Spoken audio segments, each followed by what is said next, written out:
Soon, a brand new mode will enter World of Tanks. Get ready for unique mechanics and tons of great features.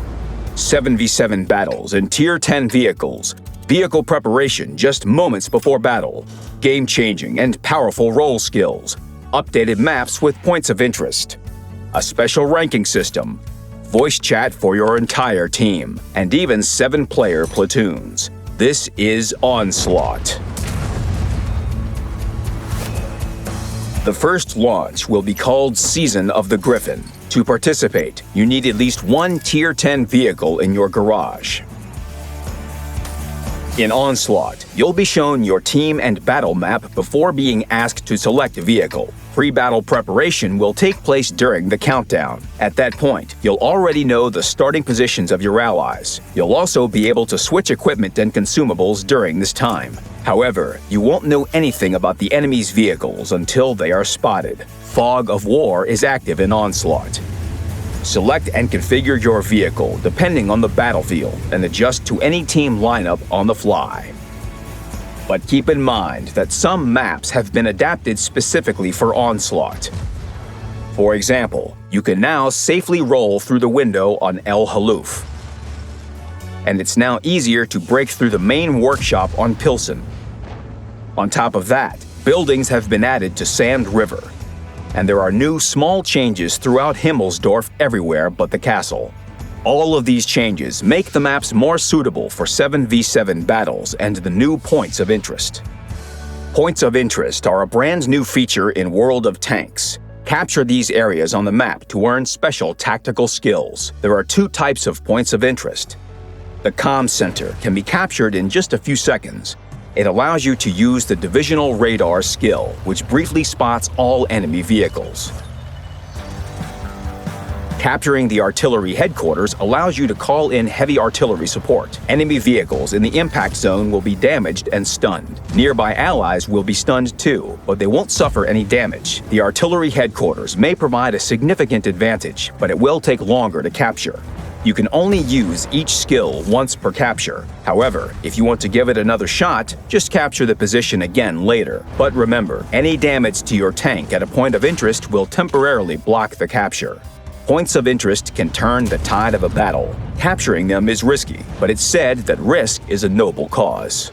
In addition to points of interest and tactical skills, Onslaught will also feature role skills. These skills are different for each vehicle role. For example, an assault tank destroyer can briefly transform into a fierce, unstoppable warrior and reload faster from each hit it takes. Tracked light tanks can call in a recon flight to spot enemy vehicles in a given area. Super heavy tanks can restore hit points to their vehicles and to nearby allied vehicles as well. Every player's role skill charge level will be 0 at the start of battle. You can boost your charge level by earning prestige points for successful maneuvers in battle, such as spotting the enemy, causing damage, destroying tracks, or capturing a point of interest. If the action matches your vehicle role, you'll get even more points. Role skills have 3 charge levels, and although you can use a skill right after earning it, if you wait until reaching charge level 2 or 3, the effect will be far stronger. Use the voice chat to coordinate skills with your allies. Guys, I'm spotting the greenery. I'll cover you. I'll fire at the gap.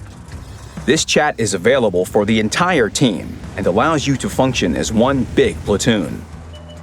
The chat is disabled by default, but it can be easily activated while in battle. Another important feature of Onslaught: new platoons. Instead of the usual 3-person platoons, you can create a 2-person platoon with your friend, or a super platoon of 7 players for the entire team.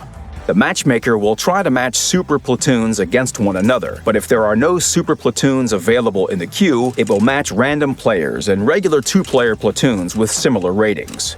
Onslaught is a competitive mode based on ratings. This means that you won't be able to create a platoon of players with drastically different ranks. Players will compete against teams of roughly the same mastery level. The higher you climb in the rankings, the more challenging the battles will get. You can earn rating points for impressive performance in battle. By accumulating these points, you'll move up through divisions, which are grouped in 5 main ranks, from debutante to gold. There are also 2 additional ranks for the most experienced tankers, Champion and Legend. Players in these ranks will earn spots on the leaderboard. The player's position on the leaderboard will depend on the number of rating points they've earned. However, if you're in the Silver, Gold, Champion, or Legend rank, not participating in the mode for long periods of time will cause you to lose points. Every battle in Onslaught replenishes your activity charge, which keeps your score from dropping. Improve your game skills, reach new heights, and hold your positions. But most importantly, win again and again. There are 2 types of rewards available in Onslaught mode. The first type is awarded for battles won. All players will have the chance to earn valuable in-game items, including the improved compressor. The second type of reward is earned for reaching new ranks. Get ready for badges, dog tag elements, and most importantly, the special progressive Wing and Claw 2D style. As you move up in the rankings, the style will get more and more impressive, so you can show the enemy what you're really capable of. There's also one more reward that's reserved for the most dedicated players. Players at the Champion and Legend ranks will receive a daily allowance of bonds. Choose the right time and place to set off your skills. Form super platoons, coordinate the entire team in the voice chat, and get the rewards you deserve. Prepare for Onslaught. Good luck, Commanders.